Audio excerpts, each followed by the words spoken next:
ይስጥልኝ ክቡራን ተመልካቾቻችን እንደምናርፍዳችኋል። ይህ በየሳምንቱ ለእናንተ የሚደርሰው ሀሊግ የተሰኘው ሳምንታዊ ስፖርት ውይይት ፕሮግራማችን ነው። ዛሬ ደግሞ በተለየ መልኩ አራት እንግዶችን እዚህ ስቱዲዮ ጋብዘን በእግር ኳስ ዙሪያ ልናወራ ወደናል። እንግዲህ የኢትዮጵያ ፕሪሚየር ሊግ ከበርካታ ዓመታት በኋላ ወደ አዲስ አበባ ወደ ከተማችን ተመልሷል። ከነገ ጀምሮ ደግሞ የሚደረጉ ውድድሮች አሉ። ስለዚህ እነኚህ ውድድሮችን በተመለከተ ከስፖርት ቤተሰቡ ጋር በተለይ ከእግር ኳሱ ከክለብ ደጋፊዎች ጋር ነው ከነሱ ጋር ቆይታ የምናደርገው። ይሄ ፕሮግራም እንግዲህ በሰዓቱ ባለመጀመሩ ደቂቃዎች በመዘግየታችን ይቅርታ እንጠይቃለን። ዮናስ ሙላ ፕሮግራሙን እየመራው ከእናንተ ጋር ቆይታ አደርጋለሁ። እንግዶቻችን ፈቃደኛ ሆናችሁ እዚህ ስቱዲዮ ስለተገኛችሁ እጅግ አድርጌ አመሰግናለሁ። ተመልካቾች እንግዲህ በከተማችን ካሉ ክለቦች መካከል ቅዱስ ጊዮርጊስ፣ ኢትዮጵያ ቡና፣ ከዛ ውጪ መቻል፣ ኤልፓ፣ ኢትዮ ኤሌክትሪክ ከነሱ ደጋፊዎች ጋር የልብ ደጋፊዎች ቀደም ባሉ ዓመታት በርካታ ሀገራት እየዞሩ በክልል ከተሞች ላይ እየዞሩ ክለቦቻቸውን ሲደግፉ የነበሩ ናቸው። አሁን ደግሞ ወደ አዲስ አበባ መምጣቱ ራሱን የቻለ ብዙ ጥቅም አለውና ደጋፊዎችና እግር ኳስ እድገት ላይ በሚለው ዙሪያ ላይ እንዲሁም ከስፖርታዊ ጨዋነት ጋር በተያያዘ እስከ መጨረሻ ድረስ ቆይታ እናደርጋለን። እንግዲህ ሀሊግ ለ18ኛ ሳምንት ወደ እናንተ ከምናደርሰው የእግር ኳሳችን እድገቱ ላይ በተመለከተ ውስንነቶቹ ምንድናቸው የሚለው ላይ እንግዲህ ባለሙያዎችን እያመጣን ከእናንተ ጋር ቆይታ የምናደርግ ይሆናል። ዛሬም ፕሮግራማችን ተጀምሯል። ፕሮግራሙን እየመራው ዮናስ ሞላ ነኝ። በማስፈጸሙ ደግሞ ኦብስኔት ክፍሌ ከኛ ጋር ቆይታ ታደርጋለች። ከመላይ ስቱዲዮ ባለሙያዎች ጋር በመሆን እስከ መጨረሻ አብራችሁ እንድትቆዩ እስከ 5 ተኩል እየጋበዝን ለእናንተ ተመልካቾቻችን አንድ ጥያቄ እናንሳ። ዘንድሮ እንግዲህ 20 ክለቦች ናቸው በኢትዮጵያ ፕሪሚየር ሊግ የሚሳተፉት። እነኚህ 20 ክለቦች በአመቱ ውስጥ አጠቃላይ ስንት ውድድሮችን ያከናውናሉ? ስንት ጨዋታዎች ይከናወናሉ? ያው እንግዲህ በሌሎች ዓለምም 20 ሊግ ጨዋታዎች ክለቦች አሉ። የቁጥር መጠኑ ከሌሎች ክለቦች ጋር ከሌሎች ሊጎች ጋር ተመሳሳል በቁጥር ብቻ ማለት ነው። ይሄን እናንተ በቀጥታ በስልክ መስመራችን በስክሪን ላይ በመታዩት እየደወላችሁ እንድትሳተፉ እንላለን። በድጋሚ እያመሰገንኩ እንኳን የኢትዮጵያ ፕሪሚየር ሊግ ወደ አዲስ አበባ መምጣቱ ለእናንተም ለስፖርት ቤተሰቡ ትልቅ ትርጉም አለውና በመጀመሪያ ደረጃ በመመለሱ እንኳን ደስ ያለን ማለት ያስፈልጋል አይደል? ይቴ ምን ተሰማ? ከዛን ጀምር ወደ አዲስ አበባ መጀመሩ በጣም ደስ የሚለው ብዙ ወጣቱ ህብረተሰቡ በዙ በአዲስ አበባ ኳሱን ሲከታተል ያለው ደስታ እየተለየ ነበረ። አሁንም ያሳለፍነው ጨዋታ በጣም በሚያምር ደስ በሚል የተካሄደ ስለነበረ ያው ይሁን የሚያስብል ነው። አመሰግናለሁ። ይታየው ከመቻል ነው። የመቻል የስራ አስፈጻሚ ነው በነገራችን ላይ። ከዛ ውጪ ደግሞ የክለቡ የልብ ደጋፊዎች የተሻለ ደረጃ እንዲደርሱ ክለቡን በመደገፍ ደረጃ የአንበሳውን ድርሻ ከሚወጡ ባለሙያዎች አንደኛው ነው። ከዛ ውጪ ራስን ማስተዋወቅልኝ ስሜትን ነገር ነው። ማሽ ለዓለሙ አስዊን እባላለሁ። የቅዱስ ጊዮርጊስ ስፖርት ማህበር ደጋፊ ነኝ። እንግዲህ ያው ሊጋችን በመመለሱ ከ6 ዓመታት ቆይታ በኋላ በመመለሱ በጣም ደስ ብሎናል። እንደ ደጋፊ ያው በከተማችን ርቆ የነበረው ድባብ በሰሞኑ በነበራቱ ውድድሮች በጣም አሪፍ ነገር አይተናልና በጣም ደስ ብሎኛል። በጣም ጥሩ። ካስሽ ወይ ሶል ከታላቅ ነው ነፈለከ የተመቸ እሺ፣ አመሰግናለሁ። ሰለሞን ተሾመም የሶል ፓ ባላለውኝ። እንግዲህ ያው ምንም ጥያቄ የለውም ወንድሜ ይታየውም ለዓለምም እንዳሉት ምንም ጥያቄ የለውም። በፊት ተሰደን ነበር ኳሳችንን የምናየው። ድሮ የምናውቀው የነበረው ብሔራዊ ቡድን ነበር ተሰዶ የምናየው ኳስ የነበረውና ሊጋችን ከ6 ዓመት በኋላ ተመልሷል። እንግዲህ ይሄንን ያገኘነውን እድል መጠቀም አለብን ብዬ ማስበው እኛው ራሳችን ነን። እኔ እንደ አንድ ተመልካች በቅርብ ማየቴ ለኔ ትልቅ ነገር ፈጥሮብኛል ብዬ ነው ማስበው። ካሲ ባለው ከኢትዮጵያ ቡና ስፖርት ክለብ ነኝ። ሊጋችን ወደ አዲስ አበባ መምጣቱ በጣም ደስ የሚል ነገር ነው። ከዚህ ከ6 ዓመት ከኮቪድ በኋላ እንግዲህ ለመጀመሪያ ጊዜ ነው የፕሪሚየር ሊጉ ወደ አዲስ አበባ መጥቶ ለማየት የቻልነው። ሲቲ ካፑ ጥሩ መግቢያ ነው የሚል እንደምታለኝ።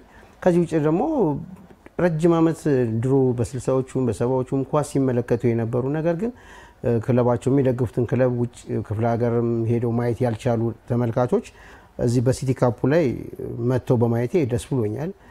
ህፃናትም ደግሞ መጥተው የሚመለከቱበት ውድድር መሆኑ ደግሞ ደስ የሚያሰኝ ነው። ሌላው እንደዚህ ክለብ ውድድራችን እንደመጣ ሁሉ ነው ብሔራዊ ቡድናችንም በአገሩ ላይ በከተማው ላይ እንዲጫወት ነው ትልቁ ምኞትና ፍላጎታችን። እጅግ አድርገን እናመሰግናለን። እንግዲህ ክቡራን ተመልካቾች ያው ከረጅም ዓመት በኋላ በአዲስ አበባ የኢትዮጵያ ፕሪሚየር ሊግ ይከናወናል በአዲስ አበባ ስታዲየም። ይሄ ለበርካቶች አይደለም ለስፖርት ለሚወዱ ሳይሆን ቀጣይ ጄኔሬሽን ላይም ወደ ስፖርት ወደ ስታዲየም መሄድን ምን ያህል ዋጋ እንዳለው ይታወቃልና ባለፉት ውስን ዓመታት ብዙ ክፍተቶችን አተናል አይደል? የምንፈልጋቸውን አተናል። እንደው ክልል ላይ መዞር ነበረ። ክለባቸውን ለመደገፍ ክልል ላይ ትዞራላችሁ። ክልል ላይ መደገፍ እና ከተማ ውስጥ በራሳችሁ ከተማ ምናልባት ለ10 ሰዓት ጨዋታ ለ9 ተኩል በኋላ ወጥተህ ስቴዲየም ሄደህ የምትመለከተው አለ። ክልል ላይ ሲሆን ደግሞ ለነገ ጨዋታ ዛሬ የምትሄድበት አለ። ከዋጋም አንጻር ከኮስትም አንጻር ቤተሰብ ጥሎ የሚካሄድበት አጋጣሚ አለና እንደው ክልል ላይ ክለቡን አብሮ ዞሮ ከመደገፍና እንደው አዲስ አበባ ላይ መደገፍ ንጽጽሩ እንዴት ታነሳዋል? አዎ ማን እንደ ቤት ምን ሲጀመር ከተማችን ላይ መደረጉ በጣም ነው። ከቤት ወጥቼ ትራንስፖርት ይዤ ስቴዲየም መጥቼ አይቼ ሄዳለሁ። ክልል ላይ ሲሆን ግን እንደተባለው ለነገ ጨዋታ ዛሬ የሚሄድ ግዴታ ሊኖርብህ ይችላል። ሁለተኛ የፋይናንስ ነገርም አለ፣ እዚህ ገንዘብም አለ። ስራም ጥለህ ነው የምትሄደው፣ ቤተሰብ ጥለህ ነው የምትሄደው። ይሄ በጣም ይጎዳል። ከተማችን ላይ ግን መሆኑ ግን በጣም ደስ የሚል ነው። ከቤት ወጥተህ ቤት መግባት ነው፣ ምንም እንትን የለውም እና የቤቱ ይበልጣል። በዛ አጋጣሚ ሲንዱ ክልል ላይ ስትወጡ ያለውንም ገጠመኝንም እናንሳ። ብዙ ፈተናዎች አሉ አይደለ? እንዱ በቀላል ክልል ላይ ሄደህ ክለብን ደግፈህ አትመለስም። ብዙ ፈተና ስላለ ምን ገጠመኝ ይችላል? በፈተናዎች አሉ። አሁን ሲሄድ መንገድ ላይ የሚያጋጥሙ ነገሮች አሉ። አንዳንድ ጊዜ መጀመሪያ ላይ ከተማ ውስጥ ከገባ በኋላ ደግሞ ያው የከተማ ተቀናቃኙን ቡድን የምትገጥም ከሆነ ምናልባት ከዚህ የሚሄደው ደጋፊ ቁጥሩ አነስተኛ ስለሚሆን የጫና ይፈጠርብሃል። እንደገና ከስቴዲየም ምናልባት አሸንፈ የምትወጣ ከሆነ የከተማ ቡድኑ ደግሞ ብቻ ያንገላታሃል እና እስከሚረጋጋ ድረስ ወይ ስቴዲየም ትቆያለህ፣ አሊያም ደግሞ የሆነ ቦታ ቆይተህ ነው እራት እንኳን ሳትበላ የምተኛበትም ጊዜ አለ። ለምን ከፍርሃትም አንጻር እና ይሄ በጣም ትንሽ ክልል ላይ ትንሽ በእርግጥ እንደዛ ስለ ደግሞ አንዳንድ ክልሎች ደግሞ በጣም ጥሩ ክልሎች አሉ። የመጣውን እንግዳ ተቀብለው በደንብ አስተናግደው ቢሸነፉም አስተናግደው የሚሸኙ የከተማ ቡድኖችም አሉ። እነሱን እንዳሉ ሳንዘነጋ ማለት ነው። ኖርማሊ እኔ እንኳን ባለፉት በተዘጉት ዓመታት ፕሪሚየር ሊግ ላይ ከቆየንበት ይልቅ እንደ ኢትዮ ኤሌክትሪክ ከፍተኛ ሊጉ ላይ የቆየበት ጊዜ ይበልጣልና ምናልባት ከነሱ ትንሽ ለየት የሚያደርገው አዲስ አበባ ላይ የማየት ድሉ ገጥሞኛል። ከፍተኛ ሊጉ አንደኛው ዙር ብዙውን ጊዜ አንዱ ዙር አዲስ አበባ ላይ ስለሚደረግ፣ ከዛ ውጪ ግን እኔ ደግሞ እግር ኳስ ወዳለሁ። እኔ ትልቁ የኔ እንትን የኢትዮ ኤሌክትሪክ ደጋፊ ነኝ፣ ምንም ጥያቄ የለውም። ነገር ግን እግር ኳስ ባለበት ሁሉ አልጠፋም። የሴቶቹም ይሁን የማንኛውም አንደኛ ሊግ ከፍተኛ ሊግ እና ክፍተቶች ባሉኝ ቁጥር ኳስ የማይሰው ስለሆንኩኝ በስራ አጋጣሚ ደግሞ እነዚህ ኳስ የምናደርግባቸው የክልል ከተሞች ላይ በሚሄድበት ሰዓት ፕሪሚየር ሊጉንም ቢሆን የማይበት ሰፊ እድል አግኝቻለሁኝና ቀደም አሁን ካስዬ እንዳለው ምንም ኮንፈርት አይሰማህም አዲስ አበባ ላይ ኳስን ማየትና ከከተማ ወጥተህ ስፔሻሊ ደጋፊ ሆነ በምትሄድበት ሰዓት በብዛት ሲጓዙም ተጓዥ ደጋፊ የምናየው ቅዱስ ጊዮርጊስና ኢትዮጵያ ቡና ነው። ኦቪየስ እና እነሱን እኔ እንደውም አንድ ጊዜ ሐዋሳ ላይ ችግር ገጥሟቸው የኢትዮጵያ ቡና ደጋፊዎችን በምሽት ላይ ከጌም በኋላ እንደዚሁ ሰፖርት አድርጌያቸው እኔ በተደጋጋሚ እሄዳለሁ ሐዋሳ ለስራ ጉዳይና እዛ ሰፖርት ያደረጓቸው ጉዳዮች አሉና እነዚህ ነገር ስታየው ምንም ጥያቄ የለውም። ቅድም ካስዬ ገልጾታል። ፋይናንሻሊ ይጎዳል። እሱም ብቻ አይደለም፣ ስራም ጥለህ ነው የምትሄደው፣ ቤተሰብህን ጥለህ ነው የምትሄደውና ከነዚህ አንጻር ሊጉን እዚህ መጥቶ ለኛ ማየታችን ለኛ ትልቅ ነገር ነው። ቅድም ጠቅሶታል ካስዬ ሲቲ ካፑ ላይ ያየነውን ነገር ከኛ የሚጠበቁ ነገሮች እንዳሉ ለኔ ይሰማኛል። ምክንያቱም ሊጉ እንዲመጣ መመኘት ብቻ ሳይሆን የመጣንን በረከት ወይም ደግሞ ሊጋችንን እንዴት አድርገን ነው ይዘን መቆየት የሚገባን። ምክንያቱም ምናልባት እኮ ከነበረው ትሬንድ አንጻር ከአንድ ሳምንት በላይ ላናይ እንችላለን። ምክንያቱም ይሄ የኛ ጥረት ታክሎበት በስፖርታዊ ጨዋነት ካደረግን እርግጠኛ ነኝ ሊጋችን ይመለስልናል በደንብ በሰፊው ብዬ አስባለሁ። ትልቅ የቤት ስራ እንዳለ ምንም ጥያቄ የሚጠቁሙ ነገሮች አሉ። አዎ እኔም ከነሱ ብዙ የምጨምረው ሀሳብ የለም። ያው ሊጉ አዲስ አበባ ላይ መደረጉ በጣም ብዙ ነገር አለው። ከቤተሰብ ርቀት አትሄድም። ሁለተኛ አዲስ አበባ ትልቅ ከተማ ነች፣ የዲፕሎማቲክ ከተማ ነች። እዚች ሀገር ላይ እግር ኳስ በኑሮ በራሱ ለከተማው የሚጨምረው ትልቅ ውበት አለ፣ ገጽታ አለ። እንደገና ከተማውንም ከማነቃነቅ አንጻር ከተማው ላይ ያሉ የተለያዩ ነገሮችን ከመፍጠር ድባቦችን ከመፍጠር አንጻር ሊጉ መመለሱ በራሱ ትልቅ ነገር አለው።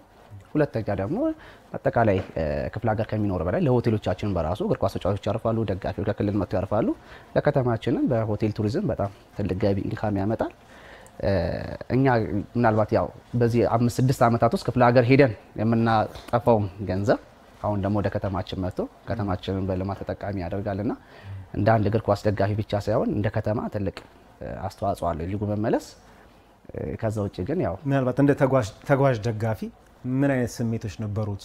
ክፍለ ሀገር ላይ ባለፉት 4 ዓመታት ቢያንስ 5 ዓመታት ክፍለ ሀገር ላይ ሄደው ክለብን መደገፍበት አጋጣሚ ይኖራልና በዚህ ዙሪያ በአንተም ብቻ ሳይሆን እንደ ክለብ ደጋፊ ምን አይነት ፈተናዎች ነበሩ? ያው በጣም ብዙ ቻሌንጆች አሉት። ከከተማ ርቀ ወደ ሌላ ቦታ ስትሄድ በጣም ብዙ ቻሌንጆች አሉት እግር ኳስ ደጋፊና የዛን ያክል ያው ችግሮች ያጋጥሙሃል። መንገድ ላይ አክሲደንቶች ሊያጋጥሙ ይችላሉ።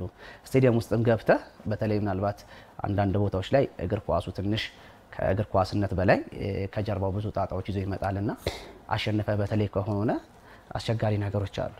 በቃ የሆነ ክልል የሆነ ሀገር እንደተሸነፈ አድርጎ የማሰብ ነገሮች አሉ ከእግር ኳሱ። ያ ደግሞ ይዞት የሚመጣው ትንሽ አስቸጋሪ አለና እነዛን ነገሮች መቋቋም ትንሽ አስቸጋሪ ነው። የዛኑ ያክል ደግሞ በጣም ቆንጆ ከተማዎች አሉ።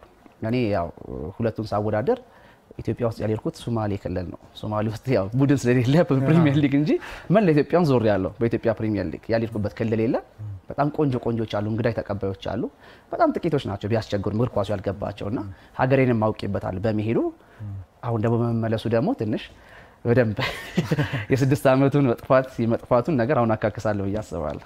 መልካም እንግዲህ በተመልካቾች ያው በዋናነት የሚታወቀው የኢትዮጵያ ቡናና ቅዱስ ጊዮርጊስ ደጋፊዎች ብዙ ተጓዥ ደጋፊ እንዳላቸው ይታመናል።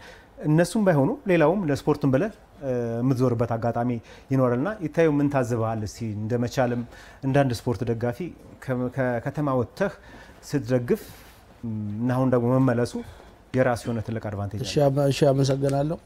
ያው በውድድሩ ሁሉም ሀገር ላይ የቀረበበት ክለብ የለም ብዬ አስባለሁ። ብዙ ውጣ ውረዶች ነበሩ። ብዙ ደስ የሚሉ ነገር ማሳለፍ ያለው ያው በዚሁ ገጠመኝ የድሬዳዋን ህብረተሰብ ሰው አክባሪ ናቸው፣ በጣም መልካም ናቸው። በዚህ ገጠመኝ ላይ አመሰግናቸው እወዳለሁ። ከዚህ ባሻገር በአዋሳ ሄደን ብዙ ነገሮች ገጥመውናል። አጋጣሚ የዩኒቨርሲቲ ተማሪዎች ምርቃት ነበረ። አልጋ ራሱ የአካባቢው ህዝብ ከገባን በኋላ አጠን በቃ ሁሉም አልጋው መጥቷል ምርቃ ነው ተብሎ መኪና ውስጥ ያደርጉበትን ገጠመኝ አረሳው። ከዚህ ለክለብ የሚከፈል ማሳተም እዛ መኪና ውስጥ አድረን አልጋ ሁሉም ጋር የለም የረባም የለም ሲያሳዩን በቃ መኪና ውስጥ እናራለን ብለን መኪና ውስጥ ያደርኩበትን ገጠመኝ አረሳውም። ከዛ ደግሞ ስንመለስ ወደዚህ የኛ ሹፌር ወደ ዝዋይ ስንደርስ ይጋጭና የዝዋይ ያለ ትራፊክ ከእንደገና ፕላን አንስቶ በቃ ጨርሶኛ መላክ የግዴታ ሹፌራችንን ተስተማን መጠበቅ ግዴታችን ነው። ዛሬ አሁን ከሰዓት ምናምን እያለ ሁለተኛ ቀን ደክሞን የመጣ ነው። 4 ቀን አረናል ሐዋሳ ስንመጣ ድጋሚ የሱ ጉዳይ አላልቅ ብሎ ከዛ ሀገር ሰው ጋር የተጋጨ ነው። ህጉ ትክክል አልነበረም ያለው በአረን ከእንደገና ዝዋይ ተንገላትቼ የመጣሁበትን ቀን አረሳው። ስለዚህ አዲስ አበባ በመምጣቱ በጣም ደስተኛ ከሆኑ ሰዎች ቁጥር 1 እኔ ነኝ። ይሄን የምለው ጥሩ ተመልካቾች እንግዲህ የኢትዮጵያ ፕሪሚየር ሊግ ወደ አዲስ አበባ መለሱ ምክንያት በማድረግ ነው ቆይታ እያደረግን የምንገኘው። አሁን ወደ አዲስ አበባ እንዲመለስ ያስቻለው መልካም ስራዎች ስለተሰሩ እንደሆነ ይታወቃል። በተለይ ስፖርታዊ ጨዋነት በአንደኛ ምክንያት ይነሳ ነበረ ቀደም ሲል። አሁን ግን በዛ ዙሪያ በደንብ መሰራቱን ሰሞኑን የተመለከትነው የአዲስ አበባ ሲቲ ካፕ ዋንጫ አለና አሁን የአዲስ አበባ ላይ የሚደረጉ ክሮስ ጨዋታዎች ስፖርታዊ ጨዋነቱ በምን ደረጃ ደርሷል ማለት ይቻላል? እናንተ ከክለቦች ጋር አብራችሁ ስላላችሁ ከእናንተ ጀርባ ብዙ ደጋፊዎች ስላሉ ከነሱ ጋር ተሰሩ እንደነበር አምናለሁና ካንተ ልጀምር። እሺ አመሰግናለሁ። አሁን እየተካሄደ የነበረው ኳሱ ደስ የሚያሰኝ ነው። እውነት ከሚባለው በላይ ዲሲፕሊን ላይ የመቻል ደጋፊም በጣም ቁጥሩ እየጨመረ ነው አይደል? የመቻል ደጋፊ በጣም ባሪፍ እየተንቀሳቀሰ ነው። ሁለተኛ ለመቻል ስፖርት በዚህ ገጠመኝ የምናገረው የደጋፊው ያው ዲጂታል መታወቂያ አሰርተን እየሰጠን ነው። ያልደረሳችሁም እግር መንገራችሁን መጣችሁ መውሰድ ትችላላችሁ ላለው። ከዚህ ባሻገር ያው ስቴዲየሙ ከመቼውም ጊዜ የበለጠ ከጊዮርጊስ ጋር በነበረን ጨዋታ 4-0 ባሸነፍበት ሰዓት አሁንም አጠቃላይ እኛም 2-1 በተሸነፍንበት የነበረው ዲሲፕሊን ያው ጊዮርጊሶችንም በዚህ ገጠመኝ በጨዋነታቸው ማመስገን እፈልጋለሁ። አመሰግናለሁ። ያው ተቀብለናል። ያው እንግዲህ ምናልባት እግር ኳሱ እንዲመለስና ስፖርታዊ ጨዋነት እንዲተገበር እንደ ቅዱስ ጊዮርጊስ ደጋፊዎች በጣም ሰርተንበታል። ምናልባት ከዚህ ጋር ደግሞ አብሮ በመሄድ በተለያዩ ስብሰባዎች በተለይ ግንባር ቀደሙን የማስተባበር ስራ ሲሰራ የነበረው የአዲስ አበባ ከተማ አስተዳደር ወጣቶችና ስፖርት ቢሮ ስፔሻሊ አቶ በላይ ደጀን እጅግ በጣም በቃ በየሳምንት አንዴም ሁለቴ የተለያዩ የውይይት መድረኮችን እያዘጋጁ ቅዱስ ጊዮርጊስ ከኢትዮጵያ ቡና ከመቻል ከመብራት ኃይል እንዲሁም ከክልል ክለቦች ጋር ሁላ የተለያዩ ሚቲንጎችን እያደረገን እጅግ በጣም ስኬታማ ስራዎችን ሰርተናል። በጋራም ደግሞ ሪስክ ወስደናል እንደ ደጋፊ ከተማችን ላይ እንዲሆንና እንደ ጊዮርጊስ ግን በጣም የተለያዩ ግሩፖች አሉ። አስጨፋሪዎች ግሩፕ አለን፣ ስቴዋር ግሩፕ አለን፣ ሞዛይክ ግሩፖች አሉን እና በዛ ላይ በጣም ጥልቅ ውይይቶችን እናደርግ ነበር ስፖርታዊ ጨዋነት። ምክንያቱም ሊጉ ከዚህ በመራቁ አንደኛ የተጎዳው ቅዱስ ጊዮርጊስ ክለብ ነው። ከስቴዲየም የሚያገኘውን ገቢ ያጣውና ያ በጣም ሲቆጨን ኖሯል። ያንን ደግሞ አሁን በመምጣቱ እዚሁ እንዲቀርና ክለባችን የሚያገኘውን ገቢ እንዲቀጥል በጣም ሰርተንበታል፣ ተወያይተንበታል። በሲቲ ካፑም የታየው ጨዋነት የታየው ድባብ አንዱ ምስክር ነውና ትልቅ ስራ ሰርተንበታል ብዬ አስባለሁ።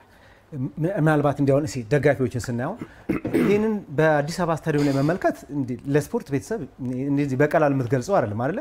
ይሄ ሁላ ተመልካች ስታዲየም ስታይ፣ በነገራችን ላይ ይህንን የጊዮርጊስ ወይ የቡና ደጋፊ ብቻ አይደለም የሚወደው በዓለም ላይ የሚመለከት የስፖርት ቤተሰብ ኢትዮጵያ ውስጥ እንደዚህ ያለ የሚለውን ነገር ማሳየት ነው። ይህን ስታሳይ ደግሞ ተያይዞ የሚመጣ ነገሮች አሉ አይደለ? እግር ኳሱ ላይ የሚያሳየው እድገት ከዛ ውጪ ኢኮኖሚካሊ ወይ ስፖርት ዲፕሎማሲ ላይ በደንብ ለመስራት የሚያስችል ነውና ጅማሮ በጣም ደስ ይላል። ይህን ተመልካች ማየት በግሌ እኔም ከበርካታ ዓመት በኋላ ያየሁት በጣም ያስደስተኝ ነው።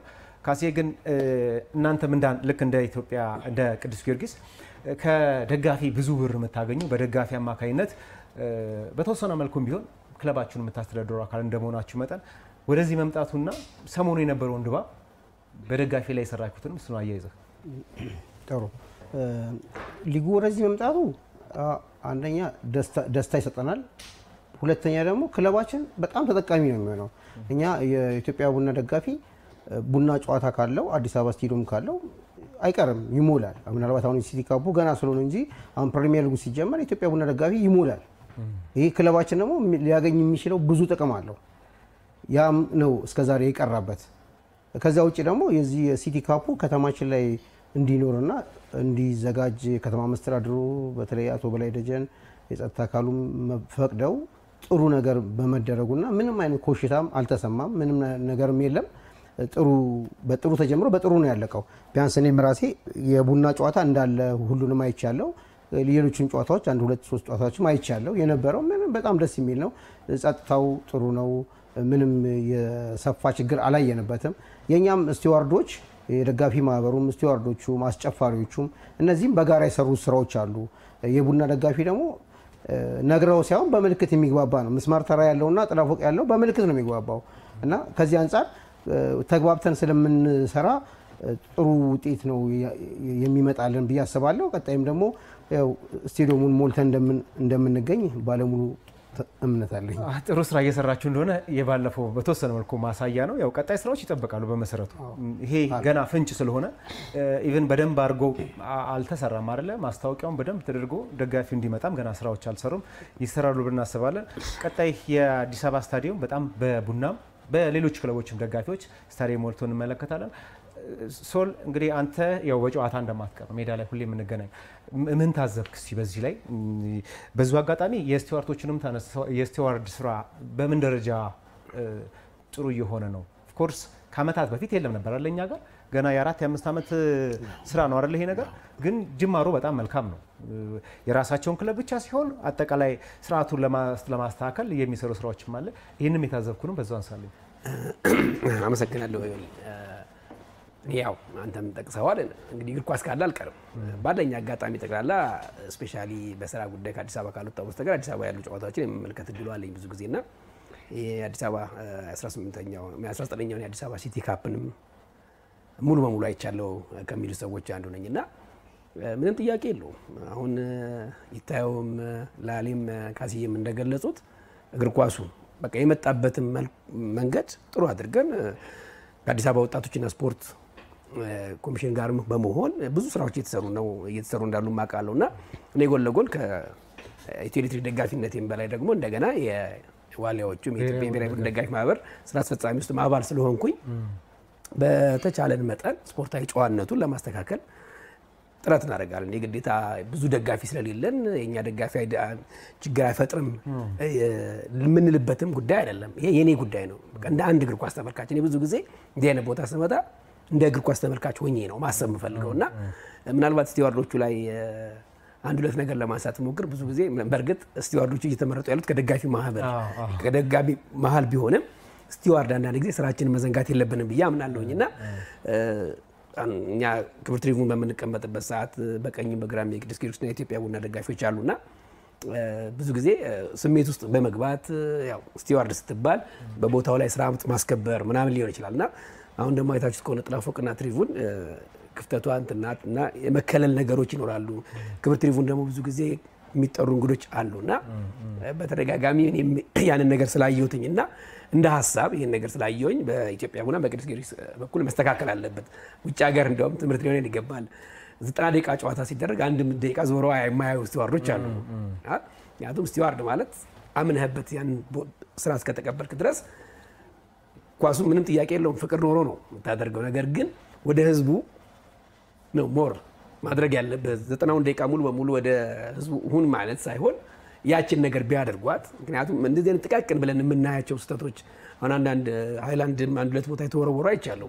እነዚህ መጥፎ ናቸው እያልኩ ሳይሆን ቶሎ ካሁኑ እነዚህን ማረም ካልቻለን ቀላል ነው እንደሆነ ብድግ አድርጎ ሊጉናውንም ከኛ ላይ መውሰድ የሚያስችልባቸው እድል ካገኙ ሊግ ካምፓኒም ቢሆን ኢትዮጵያ እግር ኳስ ፌዴሬሽን ይሄን ነገር ሊያደርጉብን ስለሚችሉ ብዙ ነገር ከነሱ በላይ እኛ ላይ ይጠበቃል ብዬ አስባለሁ። ተጠቃሚዎች እኛ ነን። ምንም ጥያቄ የለውም። በሚገባ ተጠቃሚ ነው ከዚህ እድል እና እኔ የማምነው ጉዳይ እኔ አዲስ አበባ ስቴዲየም ላይ ሆኖ ጨዋታ ቢኖር ስቴዲየም ብገባ በደንብ ደስተኛ ነኝ ስራዬም ስለሆነ። ግን ክልል ላይ ቢሆን በሚገባ ሄጄ ላልከታተል ይችላል። ስለዚህ እዚህ ጉዳይ ላይ በደንብ የጋራ ስራ መስራት አለበት። ያው እንግዲህ ትልቁን ስራ ያው ወደ ትክክለኛ ለመድረስ ጊዜ ይፈጃል አይደለ? የስቲዋርድ ጉዳይም ግን ጅማሮ መልካም ጅማሮ መደነቅ አለበት። አሁን በቅርብ ጊዜ የምትመለከተው በቃ የሆነ ጊዜ ዞረው ጨዋታውን ብቻ ላይ ይችላሉ። አውሮፓ ላይ የምትመለከተው የሊግ ጨዋታ ላይ አንድ ስቲዋርድ ያው እዛ ስለሚከፈለው ሁሉ ነገር የሚያገኝበት ስለሆነ ፊቱን ወደ ተመልካች አድርጎ ተመልካቹን ብቻ ነው የሚመለከተው ጨዋታውን አያም ከተጀመረ እስካለቀ። ግን እኛ ሀገር ያንን ነገር ማድረግ አልቻለም። በሂደት መስራት ያለበት ጉዳይ ነው አይደል? ማለት ነው። ያ ሁሉ ነገር በስልጠና ነው የሚመጣው። ሁሉ ነገር በስልጠና በእውቀት ነው የሚመጣውና እዛ ሀገር እግር ኳሱም አድጓል። እኛ ያው ስለ ስቲዋርዶች እናወራለን እንጂ እኮ ውጭ ሀገር ውሃ የሚጠጡ አሉ፣ መጠጥም ይዞ የሚገቡ አሉ። የአዲስ አበባ ስቴዲየም ነገር ክልክል ነው። ያው ማለት አብዛኛው ደጋፊ ራሱን ጥሩ ሊሆን ይችላል፣ ግን ራሱን ደግሞ መቆጣጠር የማይችላል ስሜታዊ የሚሆናል፣ እቃዎችን የሚወረውር ምናምን አለ እና ሁሉ ነገር በስልጠና በእውቀት ስሩ ፕሮሰስ ነው የሚቀየረው እና አሁን ገና ጅማሬ ላይ ነን። ከውጭም ከሀገር ውስጥም በሙያው የሰለጠኑ ሰዎችን እያመጣ የተሻሉ ስቲዋርዶችን የተሻሉ አቅም ያላቸውን አስተባባሪዎችን እንፈጥራለን የሚል እምነት አለ። ከሲ ስቲዋርድ እንዳልከው ያው ሰው ነው፣ ደጋፊ ነው፣ ከደጋፊ ወጥቶ ነው። ስለዚህ ስቴዲየም ሲገባ እሱን ኳስ መመልከት ነው ትልቁ ፍላጎቱ። ግን ምንድነው እዚህ ጋር መሰራት እንደኔ ሀሳብ መሰራት አለበት ብዬ የማስበው ተከፋይ ስቲዋርዶች ውጪ እንደምናያቸው እንደሱ ተቀጥረው ነገር ግን የዚህ ለምሳሌ ኢትዮጵያ ቡና ከሆነ ኢትዮጵያ ቡና ውስጥ ያሉ ስቲዋርዶች ተመልካቹ ገብቶ እስከሚቀመጥበት ድረስ አብረው ሰርተው ከዛ ኳሳቸውን ቢመለከቱና የሆነ ችግር ሲፈጠር እነዚህ ተከፍሏቸው የሚሰሩት ስቲዋርዶች ከጸጥታው ካለ ሆነ የኛን ልጆችን አናግረው የሚረብሸውን ቢያወጡ መልካም ነው ብዬ ነው የማስበው። እና ማለት የፕሮፌሽናል ስቲዋርድ ቢኖረን በቃ ጥሩ ነው የሚል ነው የኔ እምነት። እግር ኳስ የሚገባው ቅድም ስናነሳ ነበር። እግር ኳስ ሜዳ የሚገባው አላማው ምንድነው? እግር ኳስ ማየት እግር ኳስ ብቻ ነው። ስለዚህ ወደ እግር ኳስ ሜዳ የሚመጡ ሰዎች ደግሞ በዚህ ደረጃ መሆን አለባቸው አይደል? አዎ፣ እግር ኳስ ማንም ሰው ሲመጣ ኳስና ኳስ ነው ላይ መምጣት ያለበት፣ ሌላ ተግባር ይዞ መምጣት የለበትም። አሁን እዚህ ላይ የምናየው ነገር አሁን እንኳን በአሁኑ ውድድር ምንም በኔ በኩል የታየ ነገር አለ ብዬ የምገምተው ነገር የለኝም። በዚሁ ቢቀጥል ጥሩ ነው። በቃ ኳሱም በሰላም የሚቀጥለውን ፕሮግራም ይጠናቀቃል፣ ይካሄዳል ብዬ አስባለሁ። ስለዚህ ህብረተሰቡ በቃ ይሄን ነገር ተላብሶ በዚህ ጉዳይ ቢጨርስ ጥሩ ነው ነው የምለው። ምንም ያው ይሻሻላል ብዬ ደግሞ የማስበው ነገር አሁን በዛም የለም። ኦፍ ኮርስ ጅማሮቹ በጣም ጥሩ ናቸው፣ በጣም ጥሩ ናቸው። አሁን ቀደም ሲል ስናይ የነበረው የስታዲየም ላይ በርካታ ተመልካች ተገኝቶ ኢቭን ስታዲየም ሲገቡ የነበረው ስርዓት በፊትና አሁን የተለየ ነገር ነው። አሁን ይሄም በተመሳይ ስታዲየም የምትገባው እንደ ድሮ 6 ሰዓት መተህ ለ10 ሰዓት ጨዋታ የምትሰለፍበት አጋጣሚ የለም፣ ወይ ደግሞ ትኬት ከሰው ገዝተህ የምትገባበት አጋጣሚ የለም። አሁን በቴክኖሎጂም ጥሩ ጅማሮች አሉ። ይሄ መጠናከር ያለበት ጉዳይ ነው ብዬ አምናለሁና ከዚህ ጎን ለጎን ግን አንድ ደጋፊ አሁን ወደ እግር ኳሱ እንምጣ። የእናንተ መደገፍ ብቻ ሳይሆን እግር ኳሱ ላይ ደጋፊ የሚያበረክተውን አስተዋጽኦ ኢትዮጵያ ቡና 12 ቁጥር ጀርባው ላይ ማሊያው ላይ ይጽፋል አይደለ? የክለቡ 12ኛ ተሰላፊ ነኝ የሚል ትርጉም ኦፍ ኮርስ ለሌሎቹ የሁሉም ደጋፊ የክለቡ በስተጀርባ ወይ የጀርባ አጥንት የሚባል አገላለጽ አለው። ቴንክ ዩ ሶ። ስለዚህ በዚህ ደረጃ እንዴት እናየዋለን? አዎ ደጋፊ ወሳኝነት አለው። አሁን በተለያየ ሀገራቶች በክልል በሄድን ጉዳይ ደጋፊ አይመጣም፣ ትንሽ ነው ያለው እና የኳስ ጨዋታ ደግሞ ያለ ደጋፊ አይጥምም። ግን ደጋፊ ሲኖርና ደጋፊ ሳይኖር ያለ ጨዋታ በጣም የተለየ ነው። አሁን መቻልና ቅዱስ ጊዮርጊስ የነበረው ጨዋታ ሙሉ ስቴዲየም በነበረው ጊዜ መጀመሪያ ጨዋታውንና ደጋፊው ምን ያነው ሙሉ ለሙሉ ደጋፊ ቀይሮታል ኳሱን ብዬ እስካሁን ምን የደረስኩበት ደረጃ ነበርና ደጋፊ ለኳስ ወሳኝ ነገር ነው፣ የጀርባ አጥንት ነው። ስለዚህ በዚህ ነው የማምነው። የጊዮርጊስ ከመቻል የመጀመሪያ ጨዋታ ላይ ውስን ደጋፊ ነበር። የፍጻሜው ላይ ደግሞ በጣም ብዙ ደጋፊ ነው። ውጤቱ የመጀመሪያውን የተመለከተ የእናንተ አቅም ብዙ ነው። አሚን እንዴት ገልጸዋል? ያው እግር ኳስ ያለ ደጋፊ ባዶ ነው። ምናልባት እኔ ብሔራዊ ሊግና ያለው ብዙ ደጋፊዎች የሌሉበትን በዚህ ዓመት ኳሱ በጣፈበትና ያለ ደጋፊ ይታያሉ። አብዛኛው ከክፍለ ሀገር ስለሚመጡ ማለት ነውና ተጫዋቹ አንዳንዴ ሲያስነጥሱላ ይሰማል። ሜዳ ውስጥ አሰልጣኙ የሚለውን ነገር ሁላ ትሰማለህ። ደጋፊ ከሌለ ስድብም ይሰማል፣ በደንብ ይሰማል እና እያንዳንዷን ቃላት በደንብ ነው የምትሰማት። ሶ ደጋፊ ሲኖር ግን ጭፈራው አለ፣ ድጋፉ አለ ምናምን ያ እንዳለ ሆኖ ስቴዲየሙንም ድባቡን የማሞቅ አለው። ሁለተኛ ደጋፊ ትልቅ አቅም አለው። እኔ እንደ ቅዱስ ጊዮርጊስ ደጋፊነቴ የጊዮርጊስ ትልቁ ሀብቱ ደጋፊው ነው። ገንዘብ ጀነሬት ማድረግ የሚችለው ክለቡ ከደጋፊው ነው፣ ከአባልነት። ደጋፊ ሲኖር ደግሞ ራስን ማስታወቅ ትችላለህ፣ ብራንድን መሸጥ ትችላለህ። የትኛውም ድርጅት ወደ አንተ ጋር ሲመጣ ደጋፊን ቁጥርን አይቶ ነው አንተ ጋር የሚመጣው። ስንት የፋን ቤዝን ቁጥር ያያል፣ አንተ ላይ ማርኬት መስራት የሚችለውን ነገር ቢዝነሱን ሰርቶ ነው እና ከጀርባ ያለውን ደጋፊ አይቶ ነው ለክለብ ገንዘብ የሚሰጠው። እኛ ከዚህ በፊት በነበሩ የተለያዩ አይነት የስቴዲየም ግርግሮች ያጣንባቸው ነገሮች አሉ። ስቴዲየም እንኳን የተለያዩ ድርጅቶች ጋር እንኳን ሄደን ስንጠይቅ ድብድብ ስፖንሰር አናረግም የሚሉ ድርጅቶች ነበሩ። ያ የፈጠረብን ትልቅ የፋይናንሻል ክራይሲስ አለ፣ ማግኘት የምንችላቸው ነገሮች። አሁን ደግሞ የደጋፊው መመለስ ፕላስ ስፖርታዊ ጨዋነት ታክሎበት ክለቦቹ ህልውና ጉዳይ ነውና ቅዱስ ጊዮርጊስ በደጋፊዎቹ እዚህ የደረሰው 90 ዓመቱ ነው ዘንድሮ። ታህሳስ ላይ 9ኛ ዓመቱ በደንብ ይከበራል። 90 ዓመት ሙሉ የህዝብ ድጋፍ አልተለየው። ህዝባዊ ክለብ ነው። መሰረቱም ፋይናንሻሉም አጠቃላይ አቅሙ ከህዝብ ነው። ስለዚህ ገንዘቡን ሁሉን ነገር የሚያገኘው ከህዝብ እንደመሆኑ መጠን የደጋፊነት ህዝባዊነቱን ይዞ መቀጠሉ ምንም አሻሚ ጉዳይ የለም። እንደ ቅዱስ ጊዮርጊስ ደጋፊነት እኔ ማንኛውንም አይነት ክለቤን ሊጎዳ በሚችል እንደ አንድ ደጋፊ ነገሮች ውስጥ አልሳተፈም። ሲሳተፉም ባይ ደግሞ ዝም አይደለም። ሶ ማንኛውም ደጋፊ የክለቡ የጀርባ አጥንት ነው።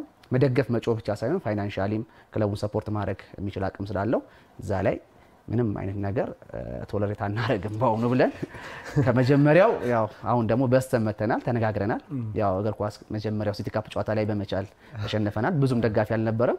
ያው ከከተማው ኳሱ ርቆሰን ነበረ። ሰው በተለያየ ሁኔታ ከአይምሮ ጠፍቶ ነበረ። ከዛ ደግሞ ያው እንዳልኩ በርካታ ግሩፖች አሉ። በዛ ውስጥ ተወያይተን ከደጋፊዎቻችን ጋር የተለያዩ ውይይቶችን አድርገን ደግሞ ፋይናል ጨዋታውን ደግሞ ገልብጠን አይተዋል። በሚያምር ድባብ ደጋፊ እንደዛ እንዲህ ነው እስኪባል ድረስ አድርገን አሸንፈን የደጋፊን ኳሊቲ እና ፓወር አሳይተናል። ትልቅ ነው ደጋፊ፣ ብዙ ነገር ነው። ኤልፓ ደጋፊ ያው ነበረው ኦፍ ኮርስ ስቲል አሉ። በቁጥር ደረጃ ያው ተነጻጽርባችን ምናልባት አሁን እንደዚህ እንደ ኢትዮጵያ ቡናና እንደ ቅዱስ ጊዮርጊስ በደንብ በስተው በስቴዲየም ዙሪያ ባታያቸው፣ ምናልባት ማሊያ ለብሰው ባታያቸው፣ እኔ እንደዚህ ኢንቪዚብል ሃንድ በሚባሉት ከጀርባ በጣም ብዙ ደጋፊ አለ። በነገራችን ላይ በዚህ አጋጣሚ ተዘርፈናል። ከ1993 በኋላ በኢትዮጵያ ቡናና በቅዱስ ጊዮርጊስ በጣም ተዘርፈናል። ደጋፊ አብረው የነበሩ ኢቭን በአመራር ደረጃ ኢትዮጵያ ቡና ውስጥ አግኝቻለሁ። ከዚህ ቀደም ኢትዮ ኤሌክትሪክ ከኔ ጋር ይቅርታ በ1980ዎቹ መጨረሻና 90ዎቹ መጀመሪያ ላይ ክልል አብረን ምን ደጋፊ ቡድን ነበር። ስቲል አሁን በትሪቡን እንገናኛለን። ያው ማሊያ ቀይረው ማለት ነው። እኔ ያው ሃይማኖትና ፐርሰናሊቲ ክለብ አይቀየርም ከሚሉ ሰዎች አንዱ ስለሆንኩ ነው። ሁለተኛ ነገር ደግሞ የኛ ሀገር የድጋፍ ሁኔታን ስታየው ደጋፊና ተደጋፊ መለየት አልቻለም። እውነት ለመናገር እኔ ክለቤን ስደግፍ በጭራሽ ከክለቤ ምን ነገር እንዲደረግልኝ አልፈልግም። እኔ አሁን ፐርሰናሊ በጠይቀኝ ምክንያቱም እኔ ለክለቤ አንድ ብር ብሰጥ ሳቲስፋየር ነው። አለበለዚያማ ክለቤ ና ብሎ አበል ከከፈለኝ መኪና አዘጋጅቶ ከወሰደኝ እኔ የደገፍኩት እንዳልሆነ ነው የሚሰማኝ እና በዚህ አጋጣሚ ላይ ክለቡን ፈልጌው እንዳልሆነ ነው የሚሰማኝ እና እዚህ ላይ ምንም ጥያቄ የለውም። እኛ የደጋፊ ማህበር አለን። ከ4 ዓመት በፊትም የዛ አመራር አባል ነበርኩኝና አለን። በጥሩ ሁኔታ ምዝገባ ላይ ሰርተናል። በነገራችን ላይ ማሊያ ለብሰው አይግቡ እንጂ በጣም ብዙ ደጋፊ አለን። እውነት ለመናገር ይሄ ወደ ሬጂስትሬሽን ውስጥ የገቡ በጣም በዛ ላይ ደግሞ ሰራተኞቹን ሁሉ እንደውም ክልል ላይ በሚካሄድበት ሰዓት ሞቢላይዝ እየተደረገ እንደውም እዚህ ጋር ላመሰግናቸው እወዳለሁ። በአጋጣሚ አሁን የኛ የደጋፊ ማህበራችን ፕሬዚዳንት አቶ አንዳለም ወርቁ የሚባል ልጅ አለና በሱ ስር ካሉት አባላት ሆነው ክልል ላይ እየዞሩ በራስ ተነሳሽነት በግል መኪናቸው እየሄዱ ደጋፊን ሞቢላይዝ የምናደርግበትም እድሉ አለ። በነገራችን ላይ ኢትዮ ኤሌክትሪክ እንዲሁ ስብስብ ብሎ አንድ ቦታ ይቀመጥ እንጂ በጣም ብዙ ደጋፊ ያለው ቡድን ነው። ምንም ጥያቄ የለውም። ኢትዮ ኤሌክትሪክ በ1990ዎቹ የነበረው ዶሚኔሽን ሁላችንም የምናውቀው ነው። የሊጉንም ክብር 2 ጊዜ ያነሳን፣ የሊጉን ክብር የመጀመሪያ ያነሳን። ማንም ቅዱስ ጊዮርጊስ ይሄን ያህል ዋንጫ አይኖረው እንጂ ኢትዮጵያ ቡናም እንደዚሁ በደጋፊ ታጀቡ እንጂ 3 ዋንጫ ያሳካው ኦንሊ እና ዘዋን ክለብ እስካሁን ኢትዮ ኤሌክትሪክ ነው። ምንም ጥያቄ የለውም። 1993ን ማንም የሚረሳው አይደለምና ትልቅና ታሪካዊ ክለብ ነው። ደጋፊ እኔ አሁንም ቢሆን እምነት አለኝ በሌሎችም ክለቦች ደጋፊ ላይ ብዙ ጊዜ ኮንፍሊክቶች ታያለ። በደጋፊ ላይ ስቴዲየም ላይ የምታየው እነዚህ አይነት ነገሮችን ተደጋፊ ስንሆን ነው እና እግር ኳስን ግን ወደኸው ፈቅደኸው እኔ ለምሳሌ ኢትዮ ኤሌክትሪክ ባህር ዳር ላይ ከከፍተኛ ሊግ ወደ ፕሪሚየር ሊግ ሲያልፍ 74 ሳንቲም ከክለቤ ሳልወስድ በራሴ በግሌ ተጉዤ ፋይናል የዋንጫውን ሴሌብሬሽን ያ ይጥመኛል። ለኔ በጣም ነው የሚጣፍጠኝ። ነገር ግን በቃ ዛሬ እኮ ደግፈ ወይም ደግሞ ክለቡ ጎንበስ ብሎበት አውቶቡስ የማያዘጋጅልህ ከሆነ ሄደህ ላትደግፈው ነው ማለት ነው። ኢቭን ላታየው ነው ማለት ነው። እና ከዚህ አንግል ደጋፊ እንሁን። በቃ እግር ኳስ የምንወድ ሰዎች ደጋፊ እንሁን። ምክንያቱም ያ ክለብ ያለው በህብረተሰቡ ምክንያት ነው። እዛ ቦታ ላይ ያለው ደጋፊዎች አሉት። እነኛ ደጋፊዎች በሚገባ ላይ በነገራችን ላይ ደጋፊ ትልቅ ሚና እንዳለው በበርካቶች ይታመናል። አንድ ሰሞኑን ያየሁት አንድ ጥናት 2023 ላይ የተሰራ ጥናት ነው። ካርዲፊክስ የሚባል ጥናት አጥኚ ተቋም ነው። አንድ ደጋፊ አንድ የክለብ ደጋፊ ከደሞዙ 13%ን ለክለቡ ያው 13%ቱ ከደሞዙ በአመት ውስጥ ለክለቡ ኢንቨስት ያደርጋል። ይሄ ማለት ምንን ያካታል? አንተ በግልህ ለምሳሌ አዳማ ሄደህ ጨዋታ የምታይ ከሆነ ሐዋሳ ሄደህ ጨዋታ የምታይ ከሆነ በራስ ወጪ ነው የምታወጣው። ማሊያውን ትገዛለህ። ማሊያውን ገዛ ማለት ለክለብ አገለገልክ ማለት ነው። ክለብን በዚህ ደረጃ ስደግሞ ነው ክለብም ክለብ የሚሆነው። የህዝብ ክለብ ነው ብለህ የምትናገረው በዛ ደረጃ ሲሆንና ይሄ ስፖርታዊ ጨዋነት እንዳለ ሆኖ ለክለብ ኤግዚስተንስ ለክለብ ህልውና ራስ ወጪ ስታወጣ እሱ የተሻለ አዋጭ ነው። ካልሆነማ ያ ክለብ ካንተ እየተጠቀመ ነው ማለት ነው። አሚን አንተ ከክለቡ እየተጠቀምክ ነውና በዛ ደረጃ መሆኑ ብዙ የሚመከር አይደለም። ካሴ ግን በእናንተ ዙሪያም የምታደርጉት እንትኖች አለ። በተለይ ክለቡን በመደገፍ ደረጃ ለምሳሌ አሁን ክለቡ 4-5 የሚሆኑ ተቋማቶች አብሯችሁ ከእናንተ ጋር ይሰራል። ይሄ ሊሆን የቻለው የኢትዮጵያ ቡና ክለቡ ብዙ ደጋፊ ስላለ ነው። ተቋማት የሚመጣው በዛ ምክንያት ነው። እኛ ደጋፊነት ማለት ደጋፊነት ክለብን ነው መደገፍ ያለብህ። ከክለብ ምንም አይነት ጥቅም መፈልግም የለብህም። እኔ ለክለቤ ምን አድርጌያለሁ የሚለው ነገር መጀመሪያ መቅደም መቻል ነው ያለበት። ደጋፊነት ታማኝነት ነው። በነገራችን ላይ እዚህ 12 ቁጥር ከኛ ማሊያ ጀርባ የሚደረገው የታማኝነትን ደረጃ ለማሳየት ነው። ክለቡ ላይ ረጅም ዓመት የተጫወተው አሸናፊ በጋሻው ነው። አሸናፊ በጋሻው ክለቡ የመፍረስ አደጋ ሲያጋጥመው ነው እኔ እዚህ ጠብቃለሁ አልሄድም ብሎ ቁጭ ብሎ ሌሎቹ ሲሄዱ ተመልሶ ኢትዮጵያ ቡና ሲቋቋም ይሄን ማሊያ ለበሰ። ከዛ በኋላ እሱ እንኳን ሲያቆም ነው ታማኝነት ነው። ስለዚህ ለታማኙ ደጋፊ ይሄ ቁጥር ይገባዋል ተብሎ ክለቡ ላይ 12 ቁጥር እንዳይለበስ ተደረገ። ለደጋፊው ተሰጠ። ደጋፊው የጀርባ አጥንት ነው ለስፖርት ክለቡ። ስለዚህ እኛ የሚመጡ ተቋማቶች ደግሞ ደጋፊውን አይተው ነው የሚመጡት። ማንንም አይተው አይደለም። እኛው ነው አበሻ ቢራ የረጅም ጊዜ እንትናችን ነው። ደጋፊውን አይተው ነው የመጣው። ሌሎችም ድርጅቶች እንደዚሁ። ስለዚህ ምንድነው ሰሌ ቀደም እንዳለው ምንድነው እኔ ደጋፊው ከክለቡ ምንም ነገር መፈለግ የለበትም። ለክለቡ ማድረግ ነው ያለበት። አድርገ ክለቡን ወደ ህዝባዊነት ማምጣት ነው። ሁለተኛ ደግሞ ማህበራት ደጋፊን ወደ ገንዘብ መቀየር መቻል ነው ያለባቸው። ወደ ገንዘብ ቀይረ የገቢ ምንጭ መፍጠር ነው። ያ ሲሆን ብዙ ታዳጊዎችን እናገኛለን። ለአንድ ተጫዋች ብዙ ብር እየከፈልክ ከምታመጣ ይልቅ ታዳጊዎችን አፍርተ በራስ ለረጅም ጊዜ የሚያገለግሉ ልጆችን ማፍራት ይቻላል። ስለዚህ ደጋፊነት ትልቅ ክብር ያለው ነገር ነው። በጣም ትክክለኛ ሀሳብ ነው። ደጋፊ ካለ እግር ኳስ ውበት አለው። እግር ኳስ የሚያምረው በደጋፊ ፊት ነው። ለዚህ ማሳያ መለስ ብለን የኮቪድን ጊዜ ማስታወስ በቂ ነው ብዬ አምናለሁ እና በእናንተ አማካኝነት እግር ኳሱ ከፍ እንዲል ይፈልጋል በደጋፊዎች አማካኝነት የናንተ ሰፖርት ትልቁን ነገር ነው ይይዛል። ከዚህ ጎን ለጎን ግን ደጋፊዎች ቢሆን ብለው የሚያስቡት በተለይ ስቴዲየም አካባቢ ላይ ይሄ የዳኛ ምደባ የስቴዲየም ብር አካፋፈት እንደዚህ የሚባሉ ስናያቸው ትንሽ የሚመስሉ ግን ለረብሻ እንደ ምክንያት የሚሆኑ ጉዳዮች አሉና እዛ ላይ ሀሳብና አንሳስ። አዎ በፊት ለረብሻ ምክንያት አንዱ ነው ብዬ የማስበው ቲኬት በር ላይ ነው የሚቆረጠው። ሰልፍ ትልቅ ሰልፍ ሰው ይሰለፋል። በዛ ገጠመኝ ፖሊስም ደግሞ ሲበዛ ተበተኑ ብሎ ዱላ የመሰንዘር ባህሪ ያለ ያ አላስፈላጊ ግጭት ያመጣና ቁጥር አንዱ እሱ ነበረ በድሮ ጊዜ። አሁን ግን በቴሌ ነው እየተቆረጠ ያለው። ሰውም እንዳየነው በጣም በስነ ስርዓት ሰዓቱን ጠብቆ ገብቶ ምንም በሰላም አካባቢ ስቴዲየም ዙሪያ በሰላም ሆኖ ሰው የሚያይበት ስለሆነ ቀጣይም ይሄ ይቀጥል ነው በኔ እምነት የምለው። አዎ እኔም ብዙ የምጨምረው ነገር የለም። ያው ለደዚህ አይነት ምክንያቶች ለረብሻና ላላስፈላጊ ነገሮች በር የሚከፍቱ ነገሮች በሙሉ ያው የሚቀረፉት አንድ በእውቀት ነው፣ ሁለት በቴክኖሎጂ ነው። ምናልባት በፊት ስቴዲየም ያው ብሔራዊ ቡድን እንኳን ለሊት ያደርንበት ጊዜ አለ። ቴክኖሎጂ ቢኖር ያው እንደሰለጠነው ሀገር አሁን እንደሚሰራው በስልክ ቆርጠ እስካን አስደረገ ትገባለህ። ፕላስ ደግሞ ሲት ነምበር ላይም አለ ማንንም አይቀመጥብህም። 5 ደቂቃ ሲቀር ጌሙ ድረስ ተዝናንተ ትመጣለህና ይሄ ደግሞ በእኛ ጋር ተቃራኒ ነበረ። በር ላይ ጸጥታ ኃይል ይመጣል፣ ስራውን ነው የሚሰራው። ለስቴዲየሙ ጸጥታ ከሆነ አንተን ከሰልፍ ሊበትን ይችላል፣ ሊፈተሽ ይችላል። ያ ደግሞ ደጋፊዎች ላይ ስላልተለመደ በእኛ ሀገር የአምባጓሮና እንደገና ለምን ለሌት ተሰልፌ ጠዋት መጥቼ እንዴት ይበተናል እንዴት ምናምን ያው ለስቴዲየም ግርግሮች መንስ ይሆናሉ ገና ከውጭው። ፕላስ ዛት ደግሞ የተጫዋቾች ዲሲፕሊን አለ። እዛ ገብተ ደግሞ እንደገና ጠጥቶ ኦቨር ጠጥቶ ደግሞ ይመጣ ደጋፊ አለ። የተለያየ ሶሳይቲ ነው ያለው እግር ኳስ ውስጥና እንደዚህ አይነት ሰዎች የነዚህ አይነት ድምር ውጤት ነው ሆሊጋኒዝም የሚፈጥረው መጨረሻው። ሶ አሁን ግን ቢያንስ ስቴዲየም ዙሪያ ያሉ ቤቶች ትልልቅ ጨዋታ ይሄ ሃይ ሪስክ የሆኑ ጌሞች ሲኖሩ ደጋፊዎች የሚሰበሰቡ ሰዓት ያው እንደዚህ አይነት ስራዎችን አይሰሩ፣ ጸጥታ ኃይሉ ስራውን ይሰራል። ክለቦች ደግሞ አስተባባሪዎች ደግሞ ደጋፊዎቻቸውን ስርዓት እንዲይዙ ትኬት የቆረጡት በሙሉ ያላቸውን ትኬት በስልካቸው እያሳዩ እንዲሰለፉና በራሳቸው ጸጥታው እንዲያስከብሩ ደግሞ ይደረጋል።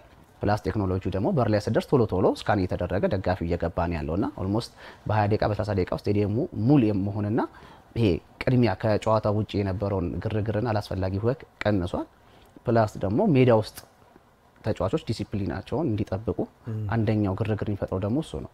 ጎል ሰል እንኳን አግብተው ሰለብሬት ሲያደርጉ ስርዓት ባለው መልኩና ተቃራኒ ቡድንን ደግሞ ባከበረ መልኩ እንዲሆን የተለያዩ ስልጠናዎችን ምኖችን እየሰጡ ነው እና ያ ነገር ተጠናክሮ ሲቀጥል አጠቃላይ ይሄ ሁከትና ሆሊጋኒዝሙ በጣም እየቀነሰ ይመጣል ብዬ አስባለሁ። እስካሁንም ባየናቸው ጨዋታዎች ምንም ያን ያክል እዚህ ግባ የሚባል አይደለም። አንድ ሁለት ነገሮችን አይተናል፣ እነሱን እናስተካክላለን። እንደ ቅዱስ ጊዮርጊስ ደጋፊዎች የታዘብናቸው አሉ፣ የመረመርናቸው አሉ። እንደዚህ ነገሮች ሊያነሳሱ የሚችሉ እንግዲህ ቀርፈን በደርቢ ጨዋታ ደግሞ ሞር ሰላማዊና የሆነ ደስ የሚል እንደ ቆንጆ እንደ ቲያትር ቤት አይነት ሰው እንጂ እያደረገ እንዲገባ ሞክራለሁ። እግር ኳስ ዓላማው መዝናናት ነው አይደል? የውጭው ዓለም ከእግር ኳስ ብዙ ነገር ያገኛል። እኛ እግር ኳስ እንወዳለን፣ ግን ከእግር ኳስ ያላገኘን ብዬ ነው የማስበው እኔ በግሌና ማግኘት ይኖርብናል፣ ብዙ መስራት ይጠበቅብናል ለማግኘት። ይሄን ደግሞ ከሚሰሩት እናንተ ተጠቀሳላችሁ። የምትታዘበውን ይሄ ከስቴዲየሙ ውጪ ያሉትንና ስቴዲየም ከተገቡ በኋላ ምናያቸውን እንዴት ይስተካከሉ የሚለው ነገር ሀሳብን በዛው ሼር አድርገን እኛ እንግዲህ ስቴዲየም ውስጥ እንዳልከው ረብሻ ሊቀሰቅሱ የሚችሉ ተግባራቶች አንደኛ ያው ከተጫዋቾች አንዳንዴ ስሜታዊ ሆነው ወደ ተመልካች አክት የሚያደርጉት ነገር አለ። ይሄ ተመልካቹን ስሜታዊ ያደርገውና ወደ ብጥብጥ ይገባል። ሁለተኛው ደግሞ ዳኞች ናቸው። ዳኞች ፌዴሬሽኑ በጣም ብቃት ላይ በጣም መስራት ይጠበቅበታል። ለምሳሌ አሁን ቡና ሲያጫውት ከሌ የተባለ ዳኛ ቡናን አይወደውም ይበድለናል ብለን ልንገባ እንችላለን። እሱ ደግሞ ፕሮፌሽኑን ነው እየሰራ ያለው። ምናልባት አይታወቅም፣ ደግሞ ሳይድም አድርጎ ሊሆን ይችላል፣ አናውቀውም። ግን ቡድናችን ላይ አደጋ ወይንም ተጽዕኖ ሲፈጠር እዛ ዳኛ ላይ ስድቦች ይመጣሉ፣ ወደ ጸብ የሚገባ ይመጣሉ፣ ከጸጥታ አካል ጋር እንካ ሰላምታ ይጀመራል። ያ እንዳይሆን ብቃት ላይ ፌዴሬሽኑ በተለይ ዳኞች ላይ በደንብ መስራት ይጠበቅባቸዋል። በቃ ለምን ተሯሩጦ የሚያጫውቱ ዳኞችን የእድሜ ጣራቸው ትልልቅ የሆኑ አሉ የምናውቃቸው። ለምሳሌ አሁን መናገር ባያስፈልግም ቡና 2003 ዓመተ ምህረት ዋንጫ ሲበላ ሲያጫውት የነበረ ፋይናል ቡናን ያጫወተ ዳኛ ስቲል ነው አለ። አሁን ወጣቶች አሉ መጥተዋል።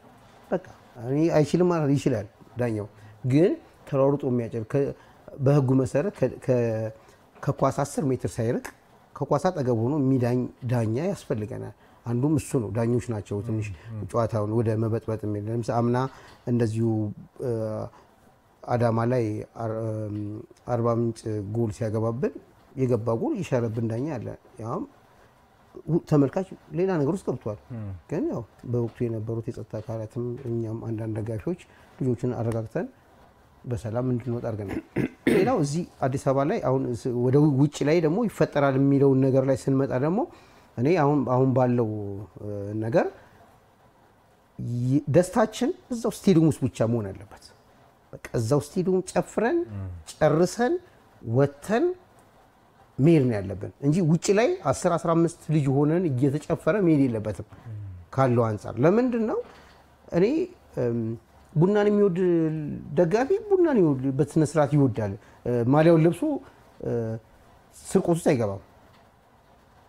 በማሊያው ይነገራል የቡና ደጋፊ ማለት ነው። አዎ ትክክለኛ የቡና ደጋፊ ይህን ያደርጋል ብዬ እንትን አለም። ግን ከስንዴ መካከል እንክርዳድ እንደማይጠፋው አይጠፋም። ግን ማሊያው መነገጃ ነው፣ ስራ መስሪያ ነው።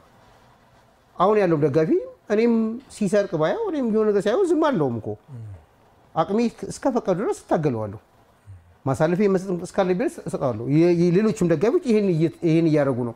ስለዚህ አሁንም በቀጣይ ደግሞ ያው ክለቡም እየተነጋገረበት ስለሆነ ጸጥታ አካላትም በቃ ስቴዲየም ይጨፍራል፣ ስቴዲየም አለቀቸው ሲወጡ ሰላማዊ ሆኖ ወደ ቤቱ ነው መሄድ ያለበት። በርግጥ አሁን ብዙ ስራዎች እየተሰሩ ነው በዚህ ጉዳይ። እሺ ያው እንኳን ብዙ ነገር ተብሏል። ጥቂት ነገር ለመጨመር ያክል ምንም ጥያቄ የለውም።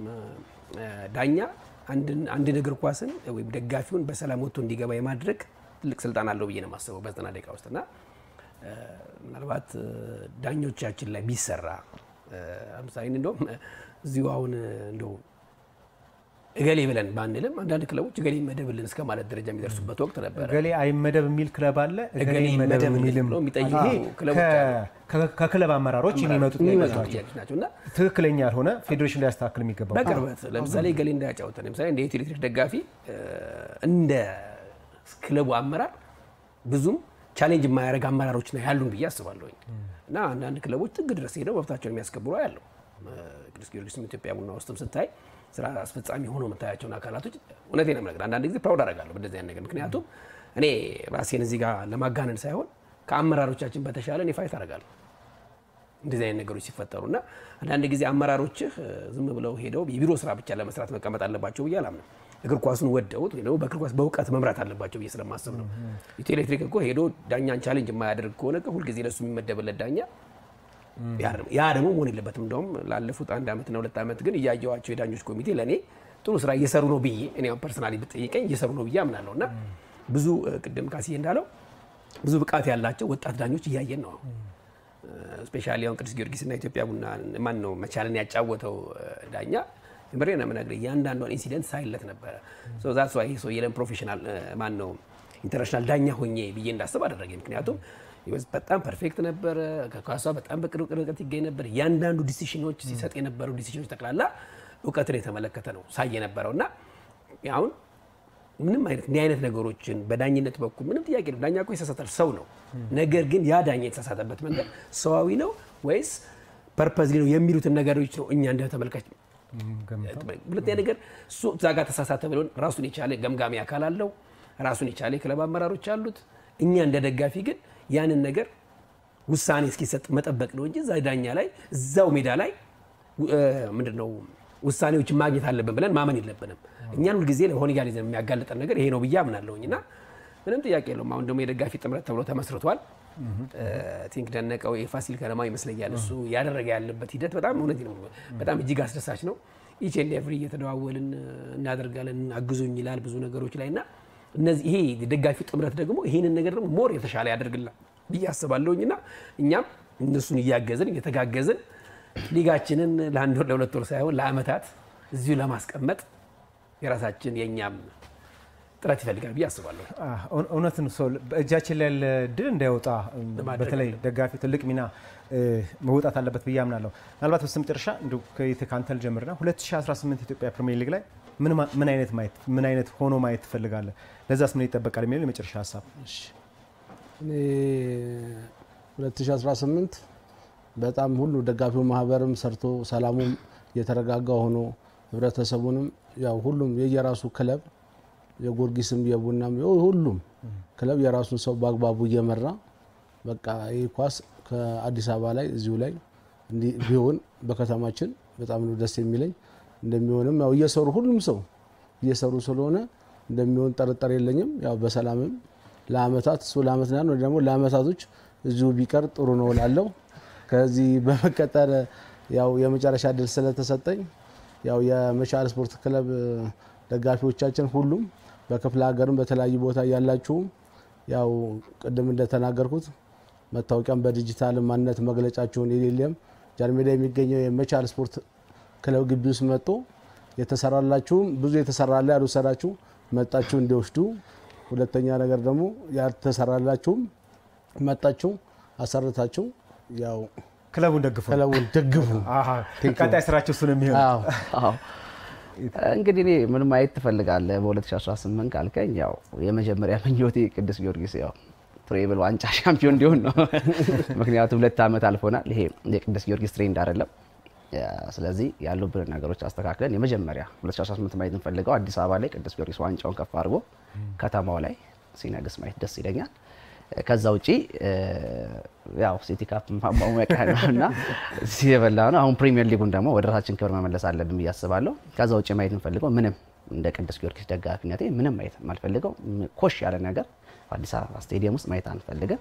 ስቴዲየሞቻችን የድጋፍ የጭፈራ በቃ እንደ አንድ ካርኒቫል አይተን ሰላምና ጸጥታውን ጠብቀን እግር ኳስን ብቻ እየዘመርን ክለቦቻችንን እየደገፍን አመቱን በሰላም አጠናቀን ቀጣይ አመት ደግሞ ሞር የተለያዩ ውድድሮች እንዲመጡ ማድረጊያ መንገዶች እንዲከፈቱ ማስተላለፍ እንፈልገው። ከዛ ውጪ ግን ቅዱስ ጊዮርጊስ ስፖርት ማህበር በሙሉ እንኳን ለ9ኛ አመታችን አደረሳችሁ። 9 አመታችንን በስቴዲየም አሸብርቀን በስፖርታዊ ጨዋነት እናሳልፍ ነው ማለት። መልካም ከሴ 2018 እንግዲህ ክለባችን 50ኛ አመቱን የሚያከብርበት ነው።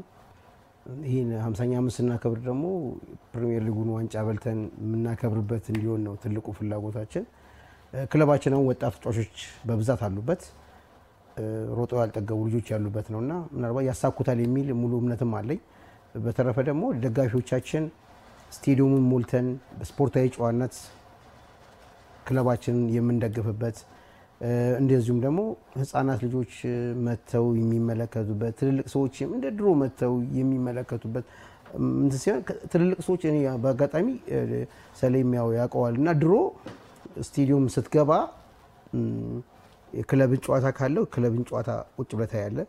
ከዛ አንድ እንትን ነበር ከማናነሽ ጋር ፋሲካ ቦታ የሚባል ነበር እና ትልልቅ ሰው ነው የሚገቡት። በጣም በእውቀት የበለጸጉ በጣም ትልልቅ ሰዎች ናቸው የሚገቡት እና አንዳንድ እዛ ገብተን ቁጭ ብለን የነሱን ጨዋታና የነሱን እንትን እንሰማ ነበር። እውቀትም ከነሱ ብዙ የወሰድናቸው እውቀቶች አሉ እና እንደዚህ አይነት ሞቲቬሽን እንዲመጣ ነው የኔ ምኞትና ፍላጎት። እንዲገቡ በቃ አሁን ሰፈር ሙያተው የነበሩ ሰዎች አሁን በሰሞኑ ዞር ብሎ ስቴዲየም ዙሪያ ዞረው ሲገቡ ስታይ በጣም ደስ የሚል ነውና ስቴዲየሙ ሰላማዊ ሆኖ የሰላም ቦታ ሆኖ የምናይበት እንደ ድሮ በቃ ጨዋ ሆኖ ትራኩ ላይ እኮ ሰው ገብቶ ይቀመጥ ነበር። ድሮ ምንም እንትን የለውም። ቡናና ጊዮርጊስ ሲጫወት ትራኩ ላይ ሰው ነበረ። ብሔራዊ ቡድን ሲጫወት ልክ እንደዚሁ። ስለዚህ ይሄ ነውና አመቱ የሰላም ያርግልን፣ ክለባችን ዋንጫ በልቶ የምንደሰትበት አመት ያርግልን። ይሄ ነው የኔ ሶልስ ያጠራርገ ያው ኦልሞስት ሁሉም ነገር ተብሏል። ምንም ጥያቄ የለውም። ቅድም ምናልባት ኢቲኤል ለአመታት ነው ያልኩት እኔም እና ምክንያቱም የምንፈልገው ይሄንን ነው። በቃ ፍጹም የሆነ የመጣውን እድል ሳናበላሽ በአግባቡ መጠቀም አለብን። ከዚህ ውጪ ግን እኔ እንደ ኢትዮ ኤሌክትሪክ ደጋፊነቴ ምንም ጥያቄ የለውም ስኬት ነው የምፈልገው። 1993 ዋንጫ ትሪብል ዋንጫ ከበላን በኋላ ምንም አይነት እንደዚህ አይነት ትልቅ ውድድር ዋንጫ ያገኘ ቲም አይደለም። የተሻለ አመት እንዲሆን ጀምራለሁኝ። ለደጋፊዎቻችን ኢቲኤም በተደጋጋሚ ለራሱ ክለብ እንዳለው ሁሉ እኛ መታወቂያ እየሰጠን ነው። መታወቂያ ያላደሳችሁም የኢትዮ ኤሌክትሪክ ደጋፊዎች በዚህ አጋጣሚ እንድታደሳሉ። ሌላው ይሄንን በክለባችን ከተማችን ላይ ማየት የጀመርነውን ታሪክ ደግሞ በብሔራዊ ቡድንም እንድናይ እግር ኳስ ፌዴሬሽናችንም እንደ ሀገር እኛም እንደ ደጋፊ ያን ነገር 2018 እንድናይ ስል እጅግ አድርጌ አመሰግናለሁ። ያው ከደጋፊዎች ጋር ቆይታ ያደረግን የእግር ኳስን እንግዲህ በሚገባ ወደው ስታዲየም ተገኝተው ክለቦቻቸውን እያበረታቱ ከነሱ ጋር ለዓመታት ከቆዩ ከኢትዮ ኤሌክትሪክ፣ ከኢትዮጵያ ቡና፣ ከመቻል፣ ከቅዱስ ጊዮርጊስ ደጋፊዎች ጋር ቆይታ አደረገን። እንግዲህ ፕሮግራማችን ለማጠናቀቅ እንገደዳለን። እዚህ ስለተገኛችሁ ከኛ ጋር መታችሁ ጥሩ ሀሳብ 2018 ጥሩ የኢትዮጵያ ፕሪሚየር ሊግ ቆይታ እንዲኖረን እዚህ ማለት መሆን ያለበትን ነገር እንዲደረግ ላነሳችሁት ሀሳብ እጅግ አድርጌ አመሰግናለሁ። ሁላችሁ ነው ያመሰግናል። ክቡራን ተመልካቾቻችን እንግዲህ ሰዓታችን ደርሶ ተጠናቀናል። እየተጠናቀነ የሚገኘው ዮናስ ሙና ነበርኩኝ ፕሮግራሙን ወደ እናንተ ሳደርስ የነበረው። እንግዲህ የኢትዮጵያ ፕሪሚየር ሊግ በደጋፊ ታጅቦ ውድድሩ በአዲስ አበባ ከዛ ውጭ ደግሞ ብሔራዊ ቡድናችንም በአዲስ አበባ የሚጫወቱበት እድል እንዲኖር ልክ ይሄ እንደተሰራው ሁሉ ያንንም መልካም ቢሰራ ጥሩ ነው ብለን እናስባለን። ፕሮግራማችን ስንጀምር አንድ ጥያቄ አንስተን ነበረ። 20 ክለቦች በኢትዮጵያ ፕሪሚየር ሊግ ዘንድሮ ይሳተፋሉ። አጠቃላይ ስንት ጨዋታዎች ይከናወናል የሚል ነበር። 380 የሚል ምላሽ ሰጡን። ብዙ በርካታ ደዋዮች አሉ። እንግዲህ በቀድሚያ የመለሱ ደግሞ ተሸላሚ ናቸው። እንደተለመደው የካርድ ሽልማት ያገኛሉ። ዮናስ ከሜክሲኮ እስከ ዳር ክረምቱ ከዚሁ ከአዲስ አበባ በቀጥታ ትክክለኛ ምላሽ የመለሱ ናቸው። እስጢፋኖስ ከአማኑኤል አለሙ ከጎጃም፣ ኢዮብ ከባህር ዳር፣ ብዙአየሁ ከሆሳዕና እንዲሁ ሌሎቹም ደውለው ሀሳብ አስተያየት ጭምር ያደርሱ ናቸው። ስለነበረን ቆይታ እጅግ አድርገን እናመሰግናለን። ዮናስ ሙላ ነበርኩኝ ወደ እናንተ ሳደርስ የነበረው። ፕሮግራሙን በማስፈጸም ደግሞ ኦፕስኔት ነበረች ከመላ የስቱዲዮ ባለሙያዎች ጋር በመሆን ስለነበረን ቆይታ እጅግ አድርገን እናመሰግናለን። ሳምንት ደግሞ በሌላ ጉዳይ ተገናኝተን ከእናንተ ጋር ቆይታ የሚኖረን እስከዛ መልካም ሳምንት ይውላችሁ።